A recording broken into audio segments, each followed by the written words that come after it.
Guru honorer yang lebih kasihan lagi. Sudah gaji rendah, gajian 3 bulan sekali, harus kerja mulai dari jam 5 pagi. Kan kasihan begitu. Kira-kira seperti itulah masa depan Indonesia jika dibawa kendali Anies dan Nasdem. Gubernur NTT yang juga kader Nasdem, Victor Laiskodat, bikin kebijakan yang tanpa dipikirkan terlebih dahulu akibatnya. Yakni siswa SMA dan SMK masuk sekolah jam 5 pagi. Anak buah Surya Paloh itu mengatakan, siswa bisa tidur jam 10 malam, bangun jam 4 pagi, mandi setengah jam, kemudian bersiap-siap lalu berangkat ke sekolah. SMP nggak boleh, karena mereka masih baru. SMA, ya tidur, mulai tidur jam 10, 11, 12, 1, 2, 3, 4, jam 4 belum. Lanjut setengah jam perjalanan. Itu tadi kan tidak jauh, 30 menit sampai sekolah. Jam 5. Beberapa kepala sekolah ketika ditanya soal kebijakan tersebut, jawabannya langsung setuju. Hanya saja, setuju di sini bukan karena mereka setuju beneran, tapi lebih kepada karena takut dicopot jabatannya. Nanti kalau menjawab tidak setuju, langsung dimutasi pula sama si Victor Laiskodat. Kan gak enak banget jadinya. Tunjangan jabatan jadi hilang dong. Begitupun orang tua siswa. Banyak yang mengeluh dengan kebijakan yang tidak masuk akal itu. Hingga di antara mereka sampai ada yang melapor ke ombudsman. Pihak ombudsman pun mempertanyakan apa urgensinya kebijakan tersebut. Lalu bagaimana dengan keamanan siswa yang harus berangkat ke sekolah sepagi itu? Ombudsman meminta agar kebijakan ini ditinjau kembali, didiskusikan terlebih dahulu sama komite dan orang tua siswa agar tidak menimbulkan permasalahan baru. Dan kalau dipikir-pikir, kebijakan siswa masuk jam 5 pagi ini benar-benar merepotkan orang tua siswa, dan guru. Misalnya, ada orang tua siswa yang anaknya perempuan, mau tidak mau harus mengantarkan anaknya tersebut sekolah. Karena jam 5 pagi itu kan masih sepi alias masih gelap, dan dikhawatirkan terjadi apa-apa kalau dibiarkan berangkat sendirian. Indonesia sejak dulu kala tetap dipuja-puja bangsa. Sudah gaji rendah, gajian 3 bulan sekali, harus kerja mulai dari jam 5 pagi. Kan kasihan begitu. Benar-benar kebijakan yang tidak manusiawi menurut saya. Belum lagi kalau hujan turun. Gimana coba? Walaupun berangkat ke sekolah bisa pakai jas hujan sih, tapi cuaca tetap saja dingin. Sehingga akan semakin banyak siswa dan guru yang masuk angin nih. Justru yang bakalan untung nih PT Sido muncul karena tolak angin semakin laku di pasaran. Orang pintar minum tolak angin. Baru-baru ini Gubernur NTT yang juga kader Nasdem, Victor Laiskodat, bikin kebijakan yang tanpa dipikirkan terlebih dahulu. Akibatnya yakni siswa SMA dan SMK masuk sekolah jam 5 pagi. Lagian juga kalau siswa terpaksa pergi ke sekolah karena kebijakan gubernurnya, bukannya mereka jadi tambah pintar atau berprestasi, tapi malah terpaksa dan males-malesan untuk pergi ke sekolah. Ujung-ujungnya semakin banyak lagi anak yang bakalan putus sekolah. Jika kebijakan itu untuk membangun kedisiplinan, tidaklah harus memaksa siswa untuk pembelajaran di sekolah sejak jam 5 pagi. Jadi, tidak ada relevansinya masuk sekolah jam 5 pagi di NTT dengan upaya meningkatkan kualitas pendidikan. Sebenarnya ada banyak yang bisa dilakukan oleh seorang gubernur untuk meningkatkan prestasi siswa, seperti memperbaiki dan melengkapi fasilitas sekolah, meningkatkan kualitas guru, memperbanyak beasiswa untuk siswa berprestasi, dan lain-lain. Anak buah Surya Paloh itu mengatakan, siswa bisa tidur jam 10 malam, bangun jam 4 pagi, mandi setengah jam, siap-siap, lalu berangkat ke sekolah. Beberapa kepala sekolah ketika ditanya soal kebijakan tersebut, jawabannya langsung setuju.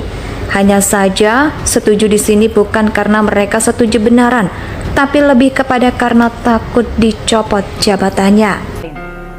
Rekaman utuh pidato tersebut selama 21 menit 12 detik, maka tim kajian DPP Partai Nasdem berkesimpulan: 1. Bahwa rekaman yang telah beredar di masyarakat adalah rekaman yang telah diedit sedemikian rupa sehingga menghilangkan konteks.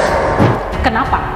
Karena secara tidak langsung apa yang dilakukan oleh mantan Ketua Bidang Pertanian dan Maritim DPP Partai Nasdem itu turut merusak citra Nasdem. Padahal kita tahu sendiri bahwa partai yang dikenal dengan slogannya Restorasi Indonesia tersebut akan mengusung Anies sebagai Capres 2024. Artinya, kalau Nasdem mau jadi partai penguasa, kader harus jaga baik-baik nama partai. Jangan seperti Demokrat yang menjelang pemilu masih saja ada kadernya yang diciduk KPK karena korupsi. Seperti Ricky Hampagawak diciduk polisi karena pakai sabu. Lucky Effendi serta melakukan pelecehan seksual terhadap karyawannya sendiri. Baru ini, Gubernur NTT yang juga kader Nasdem, Victor Laiskodat, bikin kebijakan yang tanpa dipikirkan terlebih dahulu akibatnya. Yakni siswa SMA dan SMK masuk sekolah jam 5 pagi. Anak buah Surya Paloh itu mengatakan, siswa bisa tidur jam 10 malam, bangun jam 4 pagi, mandi setengah jam, kemudian bersiap-siap, lalu berangkat ke sekolah. SMP nggak boleh, karena mereka masih baru.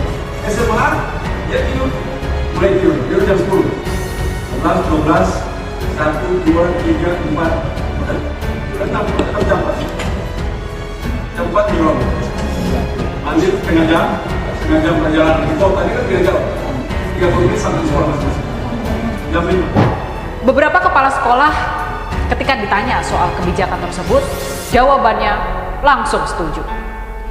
Hanya saja, setuju di sini bukan karena mereka setuju beneran, tapi lebih kepada karena takut dicopot jabatannya.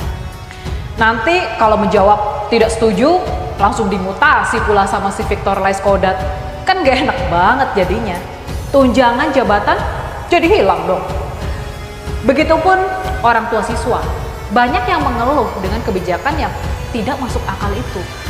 Hingga di antara mereka sampai ada yang melapor ke Ombudsman. Pihak Ombudsman pun mempertanyakan apa urgensinya kebijakan tersebut. Lalu bagaimana dengan keamanan siswa yang harus berangkat ke sekolah sepagi itu? Hanya saja, beginilah kalau bikin kebijakan yang didapat dari wangsit, alias bukan melalui proses kajian. Lebih banyak mudaratnya daripada manfaatnya saya rasa. Karena sejatinya kebijakan yang bagus itu harus berdasarkan kebutuhan warganya, bukan berdasarkan ide liar yang muncul di kepala gubernur. Dan kedua, harus melalui kajian akademik yang lebih mendalam, atau dengan kata lain, mesti punya naskah akademik. Kalau suatu kebijakan setelah dilakukan kajian ternyata lebih banyak merugikan masyarakat daripada menguntungkan, ya nggak usah diterapkan. Jangan sok keren lah jadi orang. Karena di Swedia saja, yang notabene negara dengan sistem pendidikan yang terbaik di dunia, siswa SMA-nya masuk pukul 8-9 pagi. Artinya apa? Bisa dipastikan kebijakan ini nggak akan bertahan lama lantaran unfaedah. Sebentar lagi pemerintah pusat juga akan turun tangan kok untuk mengevaluasi hal ini. Termasuk Surya Paloh juga akan menegur Victor Laiskodat. Ombudsman meminta agar kebijakan ini ditinjau kembali, didiskusikan terlebih dahulu sama komite dan orang tua siswa agar tidak menimbulkan permasalahan baru.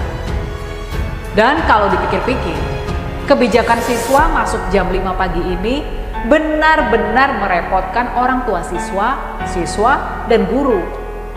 Misalnya, ada orang tua siswa yang anaknya perempuan nih. Mau tidak mau harus mengantarkan anaknya tersebut sekolah. Karena jam 5 pagi itu kan masih sepi alias masih gelap. dan dikhawatirkan terjadi apa-apa kalau dibiarkan berangkat sendirian. Siswa pria bukan berarti aman, bro. Mereka yang bawa motor rawan untuk dibegal.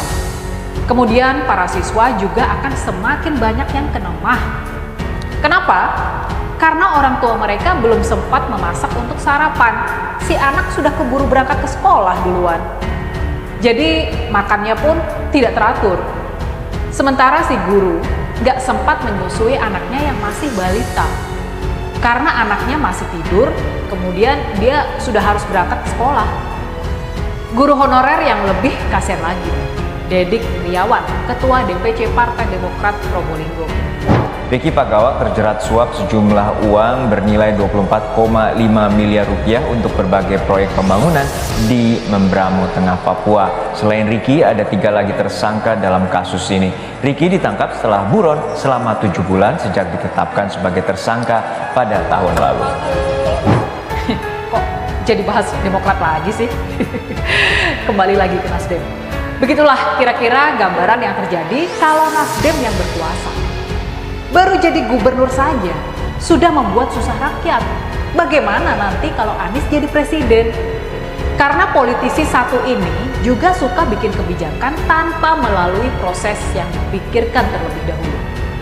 Lihat saja persiapan Formula E di Monas dulu. Sudah banyak pohon yang ditebangi, plus aspal sudah dipasang.